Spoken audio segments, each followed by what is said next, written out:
जय हिंद साथियों। स्वागत है आपका हमारे इस मंच पे। साथियों, पिछले क्लास में हमने गुप्त साम्राज्य के बारे में पढ़ा था। गुप्त साम्राज्य की आर्थिक सामाजिक विशेषताएं पढ़ी थी। गुप्त साम्राज्य में प्रौद्योगिकी का विकास कैसे हुआ था ये पढ़ा था, और गुप्त साम्राज्य के महत्वपूर्ण शासकों के बारे में चर्चा की थी।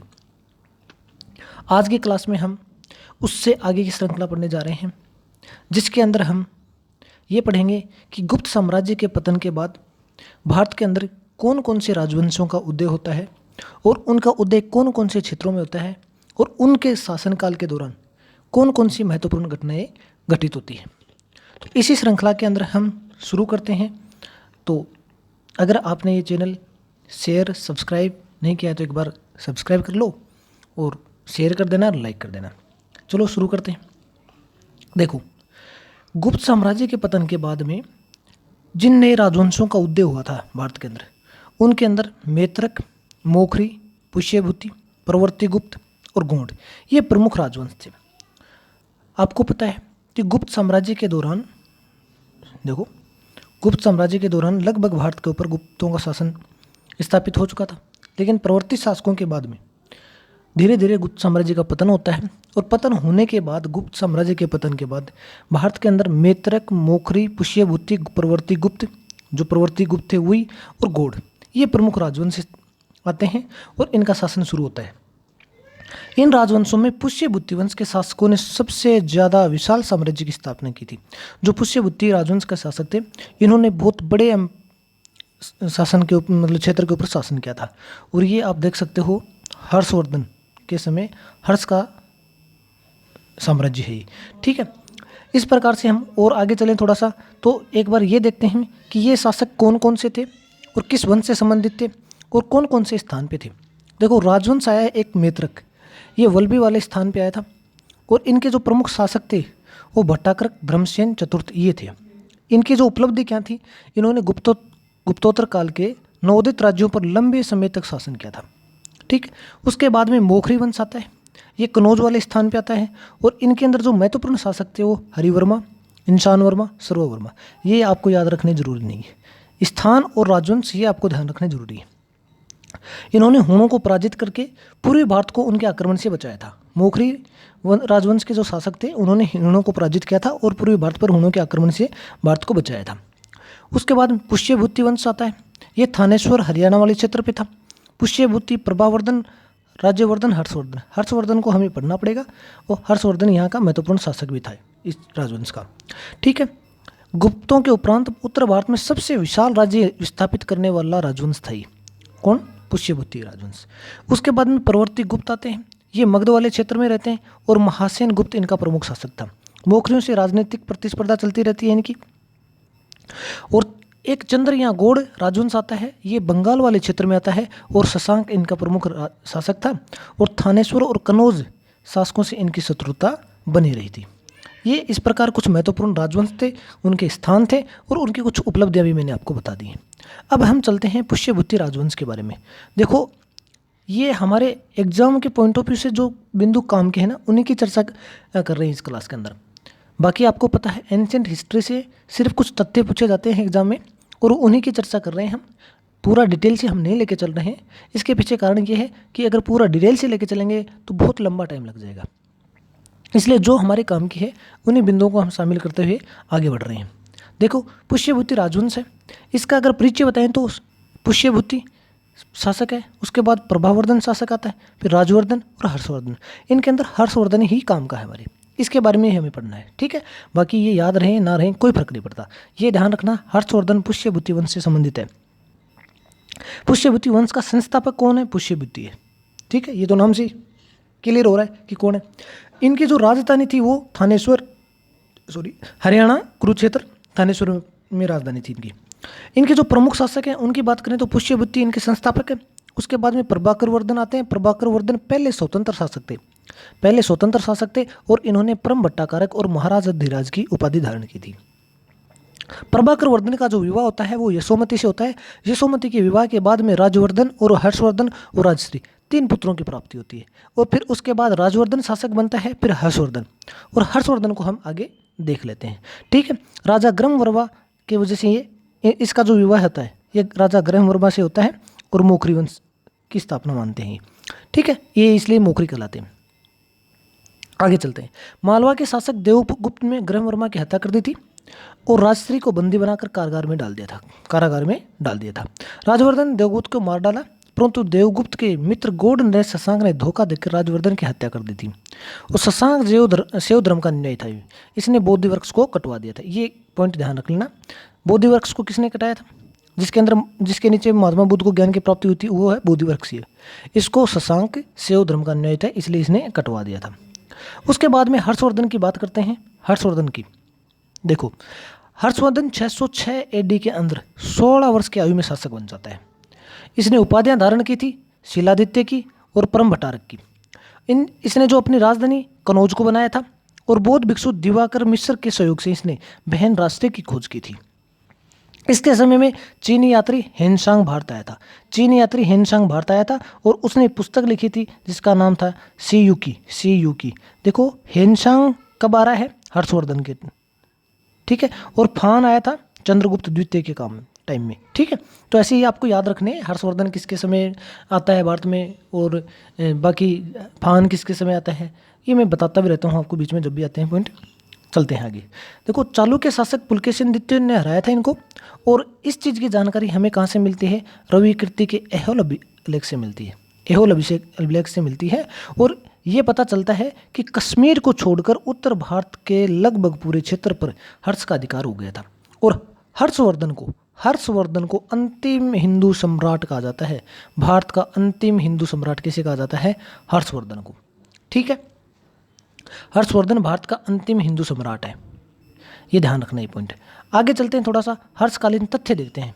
हर्ष के समय के कुछ महत्वपूर्ण तथ्य हैं, उनकी चर्चा करते हैं। हर्ष के जो दरबारी कवि थे वो बाणभट्ट थे। इनके दरबारी कवि का नाम क्या था? बाणभट्ट थे। और बाणभट्ट ने हरिश्चरित और कादम्बरी इनकी रचना की थी। ठीक है, एक मयूर थे। हर्षवर्धन नागानंद रत्नावली प्रियदर्शना इनकी रचना करते हैं संस्कृत के अंदर।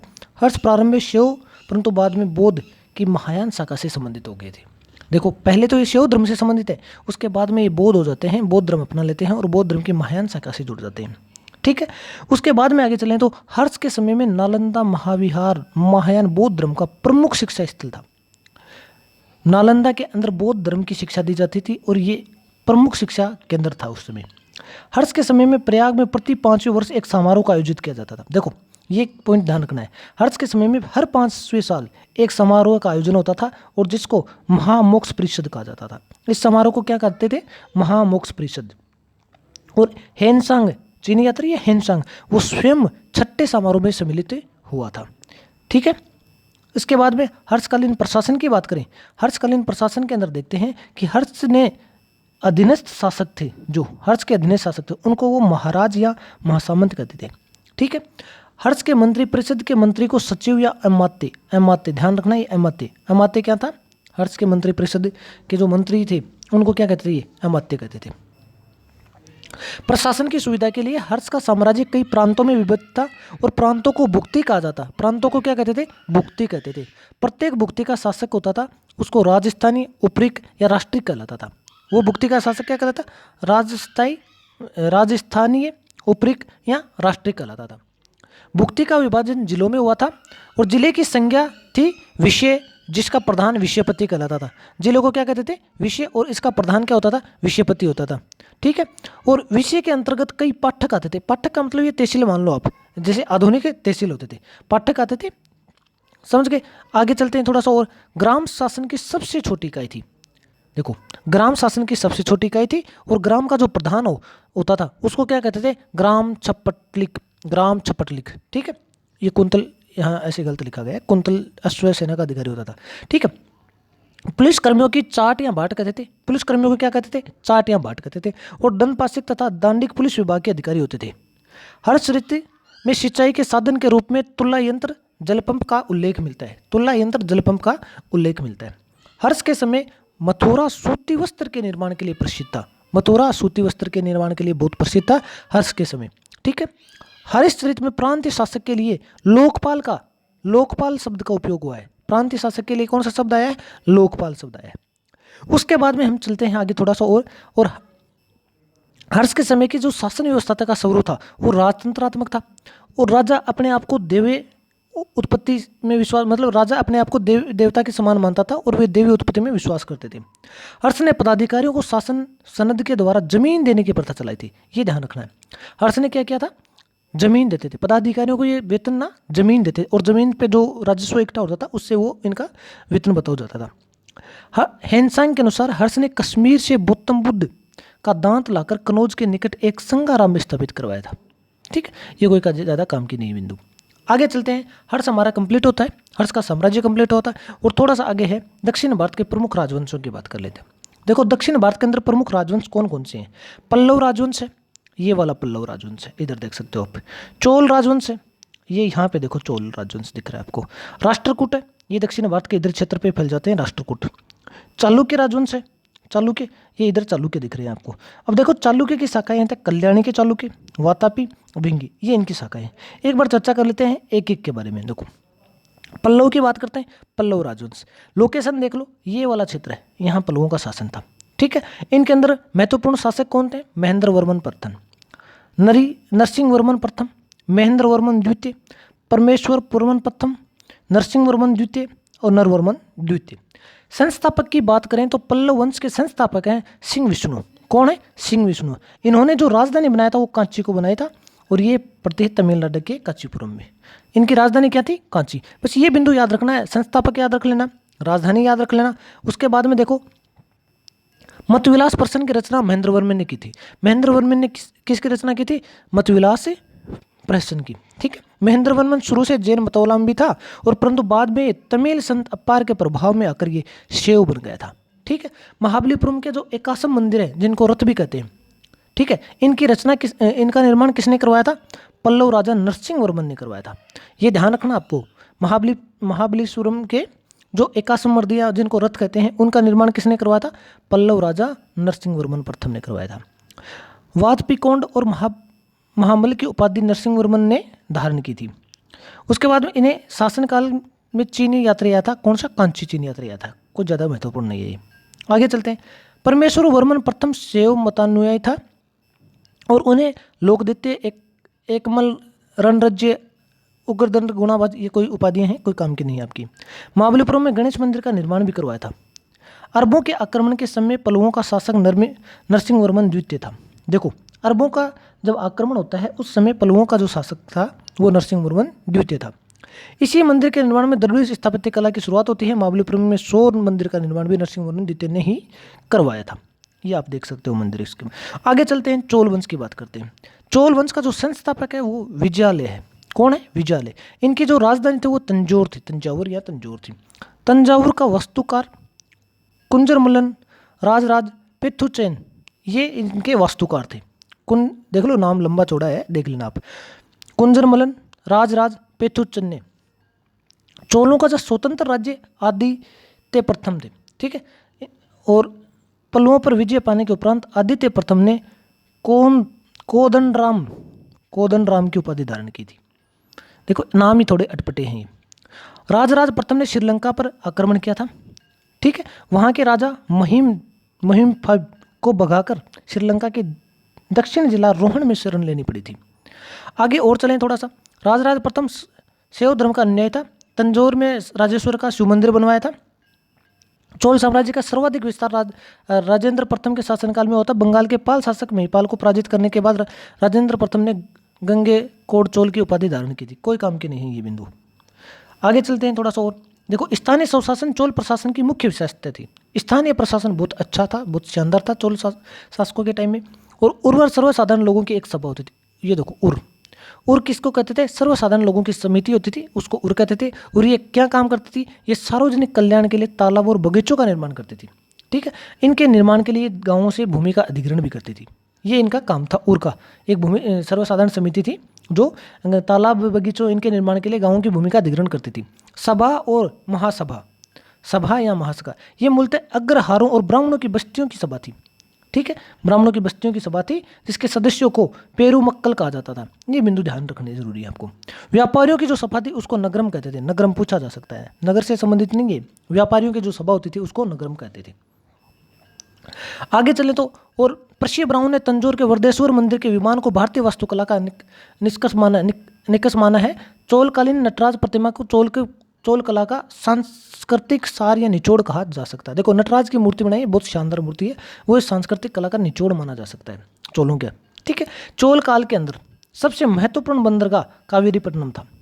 विष्णु के उपासक अलवार और शिव के उपासक नयनार संत कहलाते थे। देखो जो विष्णु के उपासक होते थे उनको अलवार संत कहते थे, और जो शिव के उपासक होते थे उनको नयनार संत कहते थे, और ये दोनों दक्षिण भारत से संबंधित है। ये क्वेश्चन पूछा हुआ है।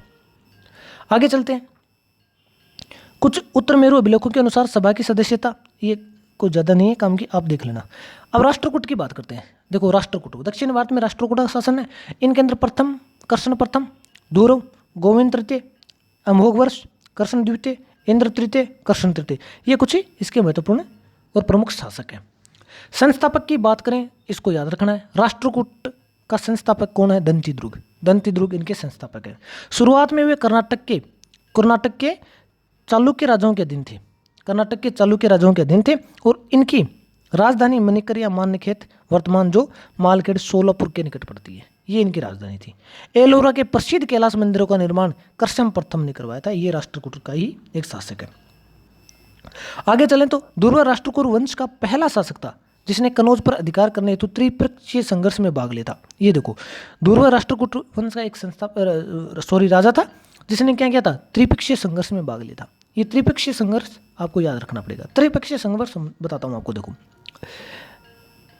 जैसे मान लो, ठीक नहीं बन रहा है,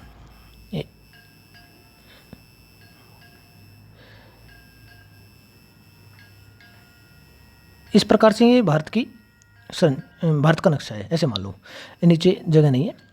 तो यहाँ पे इस क्षेत्र में तो गुर्जर प्रतिहार थे। ये जो बंगाल वाला क्षेत्र पड़ता है इसके अंदर पालों का शासन था, और दक्षिण वाले क्षेत्र में राष्ट्रकूट थे। ठीक है, और यहाँ यूपी के अंदर पड़ता है कनौज। यहाँ ये है कनौज। तो इस समय कनौज क्या था? महत्वपूर्ण स्थान था, एक व्यापारिक केंद्र था, बहुत शानदार। तो कनौज को लेकर गुर्जर प्रतिहार, राष्ट्रकूट और पाल कहाँ थे? बंगाल में, राष्ट्रकूट दक्षिण में, गुर्जर प्रतिहार उत्तर और मध्य भारत में थे। इनके तीनों के बीच में एक संघर्ष चलता रहता था अधिकार को लेकर, कनौज पे किसका अधिकार होता, और लगभग ये 100 सालों तक संघर्ष चलता है। और ये तीन पक्षों के बीच में है, इसलिए इसको नाम दे दिया त्रिपक्षीय संघर्ष। और अंतिम रूप से फिर गुर्जर प्रतिहारों का शासन हो जाता है कनौज के ऊपर, और वहाँ से ये त्रिपक्षीय संघर्ष से खत्म हो जाता है। लेकिन लगभग ये 100 वर्षों तक चलता है। इसको बोलते हैं त्रिपक्षीय संघर्ष। ठीक है, और प्रतिहार नरेश वत्सराज व पाल नरेश धर्मपाल को पराजित किया था इन्होंने। किसने? दुर्व ने। एलोर एवं एलिफेंटा महाराष्ट्र के अंदर पड़ती है। एलोर एलिफेंटा की गुफाएं, इनके अंदर गुहा मंदिरों का निर्माण कराया था। किसने? राष्ट्रकूटों ने। एलोरा में 34 शैलकृत गुफाएं हैं, मतलब चट्टानों को काटकर बनाई हुई गुफाएं, शैलकृत गुफाएं। इसमें से 1 से 12 तक की बौद्ध गुफाएं हैं, 13 से 29 की हिंदू गुफाएं हैं, और 30 से 34 जैन गुफाएं। कई बार क्वेश्चन पूछा जाता है एलोरा और एलिफेंटा की गुफाएं किससे संबंधित है? उसके अंदर देख आपको आंसर के अंदर ऑप्शन मिलेंगे, बौद्ध धर्म से, जैन धर्म से, 1 2 3 ऐसे। तो देखो एलोरा की गुफाएं बौद्ध, जैन और हिंदू तीनों धर्मों से संबंधित है। ठीक है, बौद्ध गुफाओं में सर्वप्रसिद्ध विश्वकर्मा गुफा संख्या नंबर 10 ये प्रसिद्ध है। इसके अंदर एक चित्त है। ठीक है, आगे चलते हैं थोड़ा सा और। एलोरा की गुफा के अंदर गुफा संख्या 15 में विष्णु को नर सिंह अर्थात पुरुष सिंह के रूप में दिखलाया गया है। एलोरा गुफा का सर्वप्रथम उल्लेख फ्रांसीसी यात्री थेविनेट ने किया था। कब? 17वीं शताब्दी में। राष्ट्रकूट शैव, वैष्णव, शाक्त संप्रदायों के साथ साथ जैन धर्म के भी उपासक थे। राष्ट्रकूटों ने अपने राज्यों में मुसलमान व्यापारियों को बसने और इस्लाम के प्रचार की स्वीकृति दी थी। ये इनकी धार्मिक सहिष्णुता की बातें देख सकते हो आप।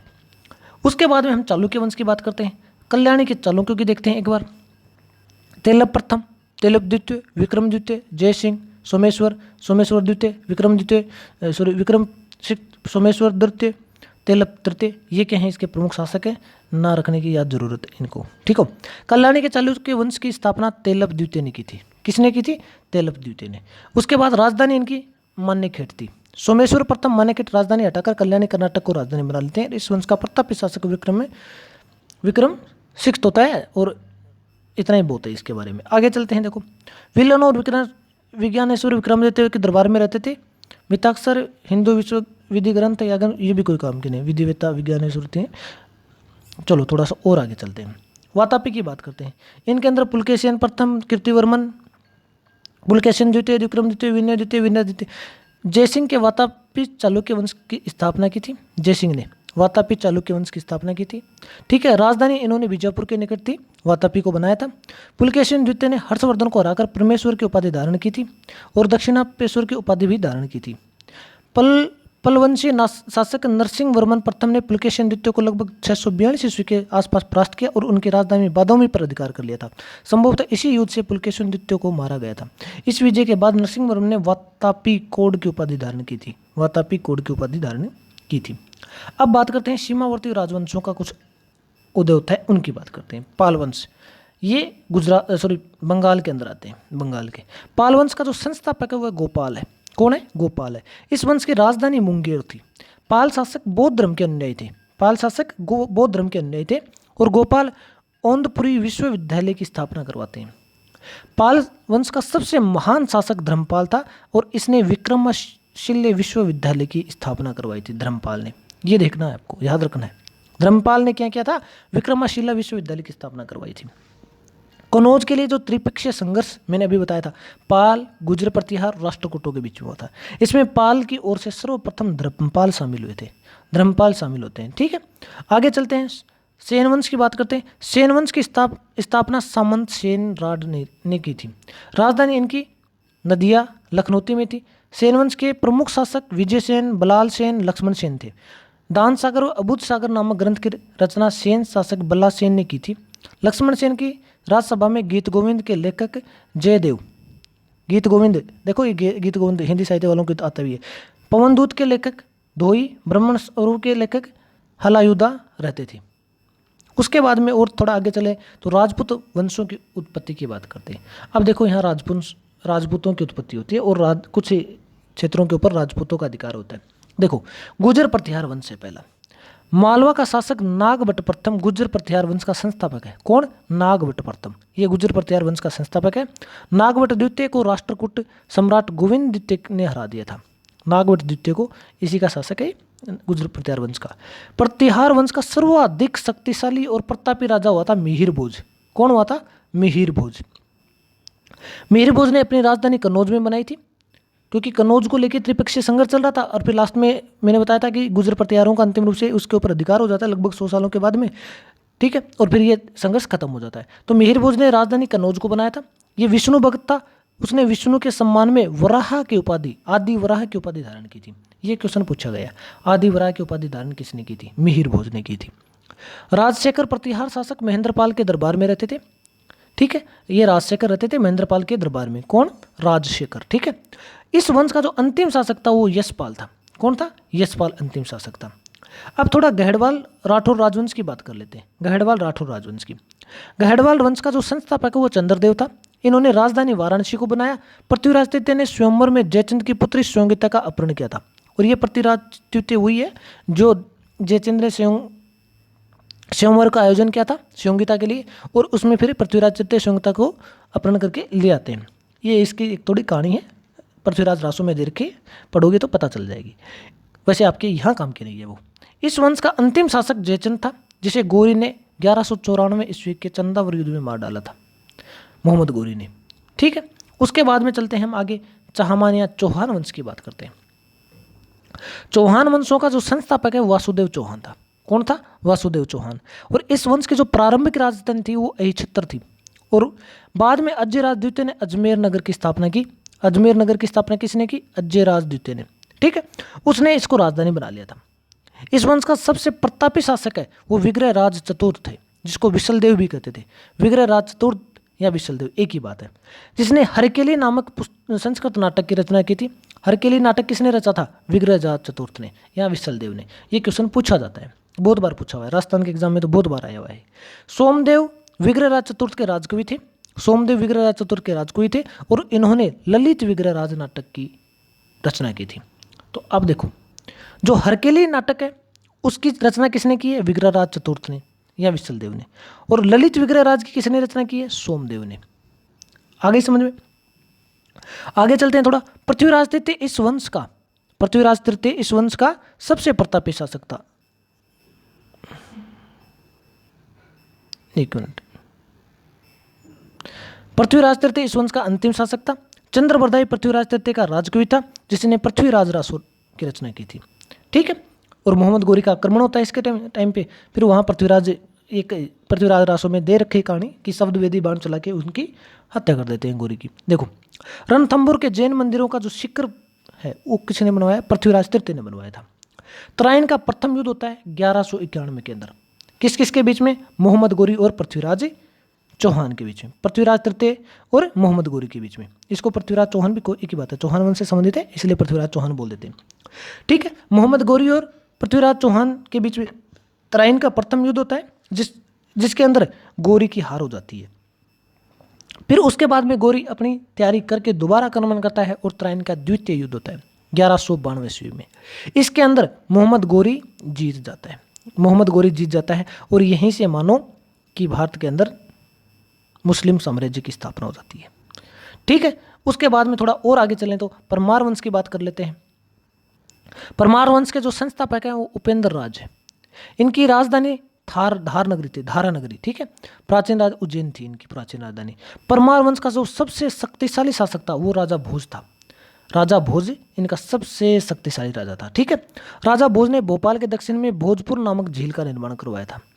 कविराज की उपाधि से विश्वभूत शासक था ही। राजा भोज ने कविराज की उपाधि धारण की थी और भोज ने अपनी राजधानी में सरस्वती मंदिर का निर्माण करवाया था।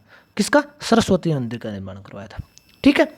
इस प्रकार से अब हम चलते हैं चंदेल वंश के ऊपर। देखो, प्रतिहार साम्राज्य के पतन के बाद बुंदेलखंड की जो भूमि थी, प्रतिहार साम्राज्य गुजर प्रतिहार खत्म होता है, उनका पतन होता है। उसके बाद बुंदेलखंड की भूमि के ऊपर चंदेल वंश का स्वतंत्र राजनीतिक इतिहास प्रारंभ होता है। और बुंदेलखंड का जो प्राचीन नाम वो क्या नाम था? जेजिकबुक्ती। क्या नाम था? जेजिकबुक्ती। चंदेल वंश का संस्थापक है नन्नुक था। इनकी राजधानी खुजराहो थी। प्रारंभ में इनकी राजधानी महोबा थी। ठीक है। उसके बाद में अपनी राजधानी कालिंदी में खुजराहो में स्थानांतरित कर ली थी। चंदेल वंश का जो प्रथम स्वतंत्र सबसे प्रतापी राजा था वो यशोवर्मन था। यशोवर्मन ने कन्नौज पर आक्रमण कर प्रतिहार राजा देवपाल को हराया था। उसे एक विष्णु की प्रतिमा प्राप्त की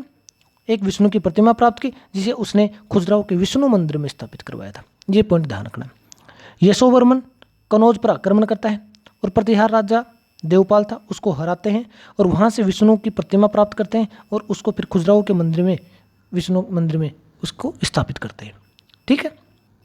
और थोड़ा आगे चलें तो धंग में जगन्नाथ, विश्वनाथ और वेदनाथ मंदिर का निर्माण करवाते हैं। कंदरिया महादेव का मंदिर निर्माण धंगदेव द्वारा किया जाता है। कंदरिया महादेव का जो मंदिर है उसका निर्माण कौन करते हैं? धंगदेव द्वारा ही करवाया जाता है। ठीक है। धंगदेव ने गंगा जमुना के संगम में शिव की आराधना करने हेतु करते हुए अपने शरीर त्याग दिए थे। देखो, धंगदेव क्या करते हैं? गंगा जमुना के संगम में शिव की आराधना करते हुए अपने शरीर को त्याग देते हैं। आगे चलते हैं थोड़ा सा और। सोलंकी अथवा गुजरात के चालुक्य शासकों की बात करते हैं। सोलंकी वंश का संस्थापक है मूलराज प्रथम है। राजधानी अनहिलवाड़ है। मूलराज प्रथम शैव धर्म का अनुयायी था। भीम प्रथम के शासनकाल में मोहम्मद गजनी सोमनाथ के मंदिर पर आक्रमण करता है। जो भीम प्रथम का शासन था उस टाइम मोहम्मद गजनी सोमनाथ के मंदिर पर आक्रमण करता है। भीम प्रथम के सामंत विमल आबू पर्वत भीलवाड़ा का प्रसिद्ध जैन मंदिर बनवाया था। सोलंकी वंश का प्रथम शक्तिशाली शासक जयसिंह सिद्धराज था। कौन था? जयसिंह सिद्धराज था। उसके बाद में प्रसिद्ध जैन विद्वान हेमचंद्र जयसिंह सिद्धराज के दरबार में थे। माउंट आबू पर्वत पर राजस्थान का एक मंडप बनाकर जयसिंह सिद्धराज ने अपने 7 पूर्वजों को गजारोही मूर्तियों की स्थापना की थी। इस प्रकार से ये हमारा चैप्टर खत्म होता है और आज हमने प्राचीन भारत कंप्लीट कर लिया है। कल के वीडियो के अंदर मैं आपको एक बार दोबारा शॉर्ट में रिवाइज करवा दूंगा और ये हिस्ट्री की जो क्रोनोलॉजी है वो बना दूंगा। कैसे कैसे किस क्षेत्र के ऊपर किसका शासन स्थापित होता है, कैसे कैसे किस क्रम में कोई राजवंश आ रहा है, किसके समय कौन चल रहा है, क्योंकि यहाँ अभी क्रोनोलॉजी नहीं बनी आपकी। यहाँ हमने शासकों के महत्वपूर्ण कार्य बताए हैं, महत्वपूर्ण उस साम्राज्य के अंदर जो होने वाली घटना के बारे में बताया है। लेकिन कल वीडियो में मैं एक बार इसको पूरा रिवाइज करवा दूंगा और उससे क्या है आपकी क्रोनोलॉजी बन जाएगी, ताकि आप पूरे इतिहास को वास्तव में समझ पाओगे कि ऐसा ऐसा चल रहा है और ये हो रहा है। घटनाएं तथ्य तो बाद की बात है, बार बार रिवीजन करोगे याद हो जाएगा, लेकिन क्रोनोलॉजी बनना बहुत ज़रूरी है। उसके लिए मैं कल का वीडियो लेके आऊँगा, उसके अंदर बिल्कुल आपको सही तरीके से एकदम क्रोनोलॉजी के बना के और फिर बढ़िया सी एंशंट हिस्ट्री को समझा देंगे। उसके बाद में हम शुरू करेंगे मध्यकालीन इतिहास। ठीक है, अगर ये श्रृंखला पसंद आ रही है तो शेयर कर देना, सब्सक्राइब कर देना। धन्यवाद।